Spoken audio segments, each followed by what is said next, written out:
그리스 자연 철학이다 보니까. 그런데 이제 앞에 우리가 거론했던 사람들, 탈레스, 아낙시메데스, 만드로스, 그 다음에 엠페도클레스, 그 다음에 피타고라스 또는 뭐 파르메니데스 이런 사람들은 사실 그 사람들의 사고 전체계를 이렇게 다 다뤄봐도 사실 자연 철학에서 이제 과학적인 부분들을 많이 차지하고 있었기 때문에 뭔가를 빼고 뭐 이럴 게 많이 없었어요. 그런데 이제 플라톤과 아리스토텔레스로 오게 되면은 그렇지 않은 거죠. 이건 그럼 누구 거지? 여기로. 이건 같이. 이거 옛날에 뭐 칠이 있지 않았어요? 오겠죠. 자, 어쨌거나 이제 그런데 이 저번 시간에 잠깐 말씀드린 것처럼 소크라테스가 이제 철학과 자연 철학을 갈라놓은 사람이라고 말씀드렸잖아요. 물론 소크라테스 자체는 이제 자연 철학에 대해서 어떠한 얘기도 남은 게 없는데 소크라테스가 이제 그러니까 철학자들의 기본 관심을 그러니까 왜라는 질문으로 돌리면서 우리는 어떻게 살아야 되는가? 어떤 삶이 제대로 사는 삶인가? 이런 거에 대한 문제로 돌리면서 이전까지 자연에 대해서 탐구를 해왔던 이 큰 흐름들을 확 바꿔놓은 거죠. 물론 그렇다고 소크라테스 이후에도 그런 흐름이 없는 건 아니지만은 그러면서 이제 크게 이제 양쪽으로 나뉘게 돼요. 그러니까 철학이라는 것 자체가 이런 자연 자체에 대한 탐구를 하는 부분과 인간이 어떠한 삶을 살아야 될 것인가에 대해서 탐구하는 두 가지 영역으로 나뉘게 되는데 플라톤하고 아리스토텔레스 자체가 이 두 분을 공이 다 얘기를 하고 있기 때문에 그리고 너무 많이 얘기를 했기 때문에 여러 분야에 대해서 이 얘기를 다 쓸 수가 없는 거예요. 얘기를 할 수가. 그래서 여기서부터는 그야말로 그러니까 자연 철학에 관한 부분, 과학에 관한 부분만 말씀을 드릴 생각이에요. 그래서 플라톤이 뭐 가령 이제 플라톤 같은 경우에는 철인 정치 이런 것도 되게 유명하잖아요. 정치를 어떻게 해야 될까요? 정치학에 대한 얘기가 많이 나오는데 다 빼버리겠다는 얘기죠. 그 다음에 이제 윤리학에 대한 얘기가 나오는데 이것도 다 빼버리겠고 오로지 나는 그러니까 플라톤은 사실 그럼 되게 적어요. 전체적으로 우리가 다뤄야 될 부분. 플라톤 대충 넘어갈 수 있어요. 우주를 어떻게 바라봤나, 세계를 어떻게 바라봤나에 대한 얘기만 다룰 거고요. 물론 그거를 이해하기 위해서 이데아론을 얘기하지 않을 수는 없는데 이데아론 정도 얘기하고 그냥 넘어갈 거예요. 그 다음에 이제 아리스토텔레스 같은 경우는 사실은 이제 이런 쪽도 많이 있어요.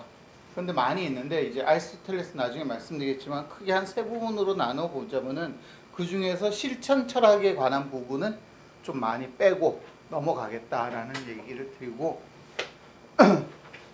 그리고 이제 제목을 왜 이렇게 수학의 플라톤, 생물학의 아리스토텔레스로 잡았는가는 오늘 강의를 이제 하다 보면은 자연스럽게 드러날 거다라고 생각합니다. 제 나름대로는 굉장히 센스 있게 잡은 제목이 아닐까라고 생각을 하고 있어요. 수학과 생물학은 정말로 둘의 이런 자연관을 극명하게 드러내는 차이다라고 볼 수 있을 겁니다.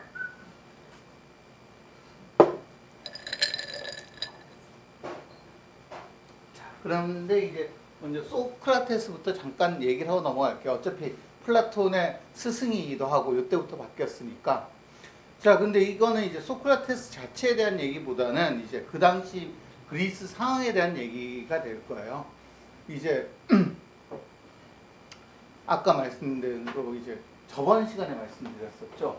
그 페르시아하고의 전쟁에서 이겨버리고 그리스가 그리고 마지막 승리를 해전으로 장식을 하는 바람에 해전의 주인공이었던 아테네가 이제 그리스의 맹주가 되는 거죠. 그러면서 이제 아테네로 이제 그리스의 모든 재물이라고 하면 좀 말이 이상하다. 하여간 모든 이제 이런 돈과 그 다음에 인력과 이런 것들이 집중되는 시기. 그러면서 그리스 자체에서 아리스토텔레스 아테네는 나름대로 이제 이런 그 민주적인 정체를 형성하고 있는데 이 민주적인 정체란 게 계속 이제 시끄러운 거잖아요. 뭔가 그러면서 이 과정에서 이제 흔히 이제 요새로 얘기하자면 이제 말을 많이 하는 사람들, 대변해주는 사람들, 이런 사람들이 필요하게 됐고, 그런 과정에서 이 소피스트들이 나타났다 뭐 이런 얘기들을 하는데, 중요한 얘기는 그런 얘기를 하려는 게 아니라 그 이전까지 흐름에서 우리는 파르메니데스로 이어지는 엘레아 학파들이, 그러니까 본질은 따로 있다. 우리가 보고 있는 감각으로 느끼고 이해하는 현상 세계라는 거는 부질없고 더덥고 정확하지 않은 거고, 이것 내면에는 우리가 볼 수 없는 진정한 무엇인가가 있는데, 이거를 이제 파르메니데스는 이제 일자라고 얘기를 했고, 그 이전에 이제 아나키만드로스는 아페이론이라고 얘기했던 것들이 되겠죠. 이런 것들이 있는데 이것을 우리는 그 자체로 볼 수가 없다. 어쨌든 그런 게 있다. 그래서 이제 아페이론과 그 다음에 일자라고 하는 흐름으로 내려오는 것들이 이제 확고하게 그리스 철학의 어떤 중심에 서게 됐던 거죠. 물론 이것에 대해서 일정하게 반대를 했던, 반대 의견을 갖던 뭐 헤라클레이토스도 있고 이렇긴 했지만은, 자, 그런데 여기에 소피스트들은 이거에 반론을 이제 제기하는 거예요, 사실은. 소피스트가 아주 가볍게만 다룰 수는 없는 게, 소피스트는 물론 그런 게 있을지 없을지 난 모르겠어. 하지만 일자가 있다 한들 무슨 소용이고 아페이론이 있다 한들 무슨 소용이에요. 우리가 느낄 수가 없는데, 이건 마치 현대 물리학에서 인식론을 다루는 것과 비슷한 얘기죠. 우리가 그것을 알 수 없다면은 그것이 있다 한들 무슨 소용이 있겠냐. 있는 게 우리 삶에 무슨 의미를 끼치겠느냐. 이건 현대 물리학에서도 굉장히 중요하게 다루는 부분 중에 하나거든요. 그래서 이제 실제로 보면 언제 이런 얘기가 또 나오냐면은 그 볼츠만하고 에른스트 마하가 19세기 말 20세기 초에 막 싸워요. 둘 다 오스트리아 사람들인데, 그 볼츠만은 우리가 알기로는 이제 통계 물리학을 시작한 이런 이제 대단히 훌륭한 학자다 뭐 이런 얘기들 하는데, 그것과 더불어서 굉장히 중요한 게 당시에 볼츠만은 보일로부터 시작돼서 내려왔던 근대 원자론을 굉장히 지지하는 사람이거든요. 근데 에른스트 마는 그것에 반대되는 입장이었어요. 근데 이 사람의 에른스트 마의 입장이 뭐냐면 이 소피스트들 입장과 굉장히 유사해요. 그게 나쁘다는 게 아니라 진짜로 우리가 그것을 감지하지 못하고 보지 못하고 확인하지 못하는데 그게 있은들 무슨 소용이고 없은들 무슨 소용이에요. 그것에 대해서 논의하는 것 자체가 아무런 가치가 없는 일이다. 이렇게 얘기를 한다 이거죠. 그리고 여기에서 이제 소피스트는 조금 더 나가는데, 어떻게 조금 더 나가냐면은, 그런데 무엇인가를 감각하는 게 너가 감각하는 게 다르고 내가 감각하는 게 다르다. 그렇다면은 이 둘의 공통점을 찾아서 뭔가 하나를 만든다는 게 별 의미가 없다. 그러니까 우리는 각자가 서로 똑같은 사물에 대해서, 똑같은 현상에 대해서 서로 다르게 판단하고 인식하고 이해하는 거니까 그냥 자기 이해대로 그냥 하면 된다. 이런 식의 주장들을 쭉 펼쳐요. 그러면서 보편적 진리, 궁극적 진리라는 게 없는 거다라는 주장을 하죠.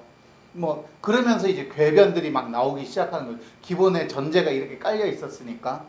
그런데 이것에 대해서 소크라테스는 이제 흔히 삼파술이라고 얘기하죠. 소크라테스의 이제 어머니가 아이를 받는 산파였는데, 자기 어머니가 아이를 받는 과정처럼 너희들에게 숨어있는 진리가 무엇인지 확인하기 위해서 질문하는 과정을 이제 삼파술이라고 얘기를 해요. 소크라테스도 그렇게 얘기를 하는데, 끊임없이 질문을 통해서 이 소피스트나 아니면 다른 사람들이 자기 스스로 확고하다라고 생각되는 것들이 실제로 정확하지 못하고 확실하지 못하다는 것들을 끊임없이 확인을 시켜주죠. 이 과정을 통해서 그 유명한 말을 하죠. 뇌가 무엇을 모르는지를 확인시켜주는 과정을 가진 거죠.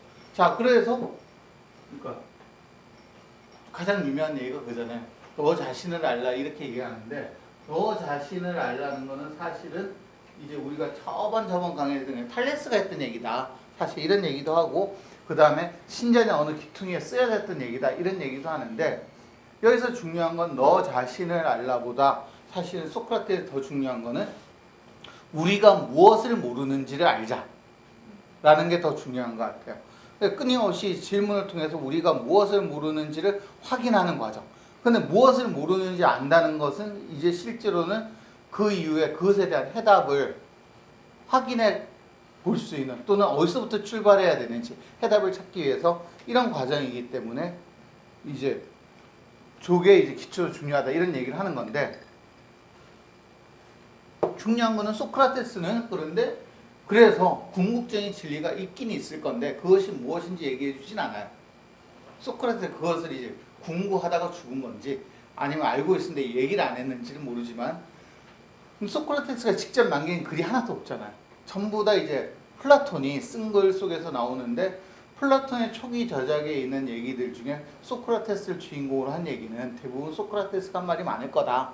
후기 저작에는 소크라테스 얘기는 별로 없고 이제 주로 플라톤 자신의 얘기가 있는데 그거를 소크라테스 입으로 했을 거다라고 얘기를 해요. 근데 어쨌건 그런 저작들을 조금씩 읽어봐도 뭘 알 수 있냐? 소크라테스가 그러니까 우리가 알고 싶어하는 뭔가 그래서 우리는 궁극적인 진리가 있다면 그게 뭐야?